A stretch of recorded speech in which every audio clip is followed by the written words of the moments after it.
I can't love you and be left alone, my sweet baby. I can't do this to me. Right. Rain was tapping softly on the windows of the small townhouse nestled at the edge of Charleston, South Carolina. Inside, the air was heavy with silence.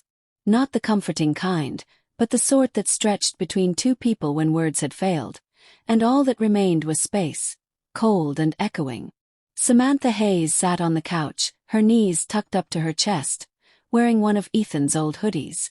It still smelled like him, sandalwood, coffee, and something that always made her feel safe.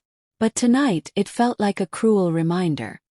Her eyes were red-rimmed, and her heart ached like it was being pressed under a 1,000-pound weight. She stared at the front door as if willing it to open again. But deep down she knew it wouldn't. He was gone. Again. Ethan Parker wasn't just the man she loved. He was her best friend, the one person she thought she could always count on. Their story hadn't been perfect, but it had always been real. They met during their freshman year at the University of North Carolina. She had dropped her books in the middle of the campus quad, and he had picked them up with a smile that turned her world on its head. They were young, full of hope, and completely inseparable. Over time, life threw its share of punches. Jobs that didn't work out, families that disapproved, and Ethan's dreams pulling him from city to city. Still, they made it work. Every time they were apart, they'd find their way back. Till now. The last fight had been different. He didn't slam the door like usual. He didn't even yell. He just looked at her with those eyes, tired, lost, and said, "Sam, I don't know if I can do this anymore." Those words gutted her more than any shouting match ever could.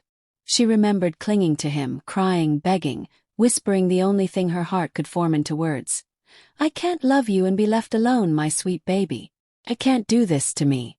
Right. She didn't mean to sound desperate, but how else could she express the hollow feeling growing inside her, swallowing every bit of warmth she had left? Now, the silence in the house echoed those final moments. The picture frames mocked her from the mantel.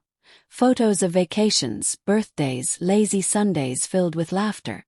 All just memories now. 2 days passed. Samantha didn't leave the house. She barely ate.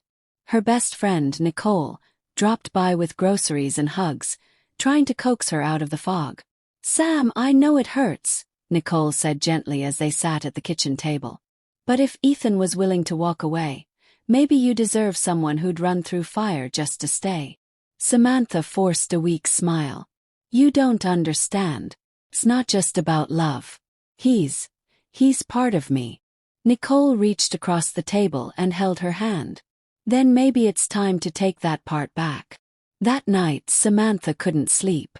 She wandered the house in circles, replaying every moment of their time together. The highs, the lows, the in-between spaces where real love had lived. And suddenly she was angry. Not just at Ethan but at herself. Why had she built her world around someone who kept disappearing? Why did she allow herself to wait? Why did she believe love meant enduring pain in silence?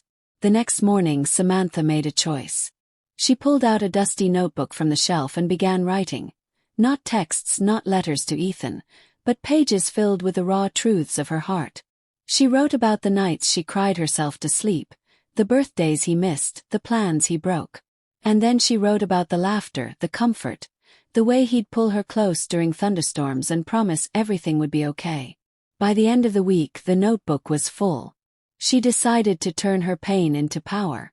Samantha enrolled in a community art class she had always wanted to take but never did because Ethan didn't like her wasting time on hobbies.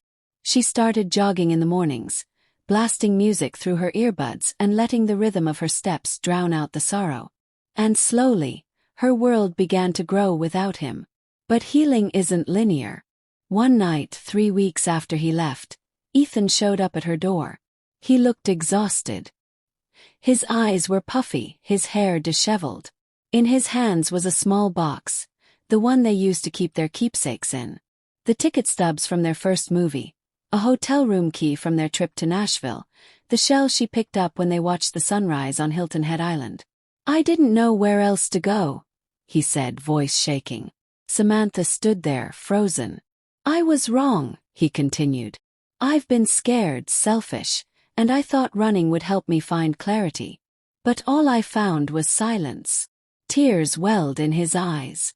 Sam, I miss everything. The stupid way you sing in the shower, the way you burn pancakes but still try every Sunday. I miss coming home to you. She stared at him for a long time. I'm not the same girl you walked out on, she said quietly. And I can't be. He stepped forward. I know. I don't want you to be. I want to rebuild. With you. Her heart battled her mind in that moment. But love isn't just about history. It's about growth. About choosing each other even when it's hard. Especially when it's hard. Ethan, she said, voice trembling. I can't love you and be left alone again. If we do this, it has to be different. No more disappearing. No more pretending that running fixes anything. He nodded, a tear slipping down his cheek. I'm ready to stop running. And she believed him. Not because of the box of memories or the trembling apologies, but because for the first time, he didn't try to explain away his absence. He took responsibility. He stood there, vulnerable, offering not promises but presence. They spent that night talking, not about fixing everything overnight but about what healing would look like. They agreed on therapy, on creating boundaries, on rebuilding trust like laying bricks, one honest moment at a time. Months passed. Their love story didn't become perfect, but it became real, again. There were still disagreements, still moments where the past tried to creep in. But now they faced it together. Samantha didn't lose herself this time. She painted more. She made friends outside their relationship. She began speaking at local women's events, sharing her story. Not just about heartbreak, but about rediscovery. And Ethan supported her. Not with empty words, but with actions. One rainy afternoon, as they curled up on the couch, the same one where she had once cried alone, Samantha leaned her head against his shoulder. Remember what I said that night? She asked. I remember all of it, Ethan whispered. She smiled.